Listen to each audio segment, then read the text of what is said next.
ئەم دوو پزیشکە کووردە لەگەڵ تیمێکی پزیشکی ڕێگایەکی نوێیان بۆ چارەسەرکردنی حاڵەتی داغزانی کۆڵۆن دۆزیوەتەوە. ئەو ڕێگا چارەسەری ئەم پزیشکانە دۆزیویانەتەوە بۆ یەکەم جارە لەسەر ئاستی جیهان بەکاربێت، لەگەڵەوەشدا لە یەکێک لە گۆڤارەکانی زانستی سەر ئاستی جیهان بڵاو کراوەتەوە. ئەوان دەڵێن ئەم دەستکەوتە تەنیا شانازی نییە بۆ پزیشکانی کورد، بەڵکو هیوا و چارەسەریشە بۆ نەخۆشان لە هەموو جیهان. لە 2004ەوە تا 2014 30 حاڵەتمان کۆ کردەوە و دوای ئەوە توانیمان لە مجلەیەکی بەریتانی کە عالەمیە بڵاومان کردەوە. نەتیجەکانی زۆر باش بوو و ئەمە ڕێگەیەکە کە هێشتا لە عالەما لە هیچ کوێ نەکراوە. ئێمە بۆ یەکەم جار کردمان بۆ لەو مجلەیە بڵاومان کردەوە. دوای ئەوە بە 2 ساڵیش لە عراق بەرائەی ئختراعمان پێهێنا. بەرائەی ئختراع یعنی ڕێگەیەکە کە لەو پێش نەکردەوە. گرنگیەکانی ئەم چارەسەرە نوێیە بۆ حاڵەتی داغزانی کۆڵۆن چەندین سوودی گرنگی هەیە و مەترسی لەسەر ژیانی نەخۆشەکە کەم دەکاتەوە.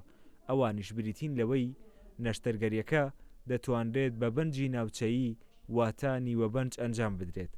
کەمکردنەوەی ئازار و خێراکردنی چاکبوونەوە، کەمترین تێچوو مانەوەی کەمتر لە نەخۆشخانە، دوورخستنەوەی نەخۆش لە نەخۆشخانە. لە دووبارە بوونەوەی حاڵەتەکە دەکرێت چەندین نەشتەرگەری دیکە بۆ نەخۆشەکە ئەنجام بدرێت، کەمی زیانە لاوەکیەکانی نەخۆشیەکە. ئێمە یەکەم جار 30 نەخۆش، دووەم جار 119 نەخۆشمان چارەسەر کردووە پێی. لە یوتیوبی شەبڵامان کردەوە. زانکۆیەکی هندی داوەتنامەی بۆ نردین کە بڕۆین بۆ هێندستان لێ پیشانیان بینەوە جگە لەو بەحسەی کە لە مەجلەیەکی بەریتانی و بەحسێکی کە لە مەجلەیەکی ئەمریکیە بڵاو بووەتەوە کە هەردووکیان دوو مەجلەی عالەمی زۆر مستەوایان بەرزە.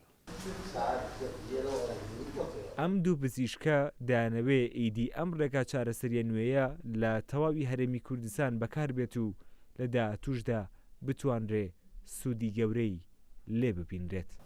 پزیشکانی کورد هەمیشە توانیویانە لە ئاستی جیهانیدا توانەکانیان بۆ هەمووان بسەلمێن و بتوانن ببنە هۆکارێک بۆ زوو چاکبوونەوەی نەخۆشان.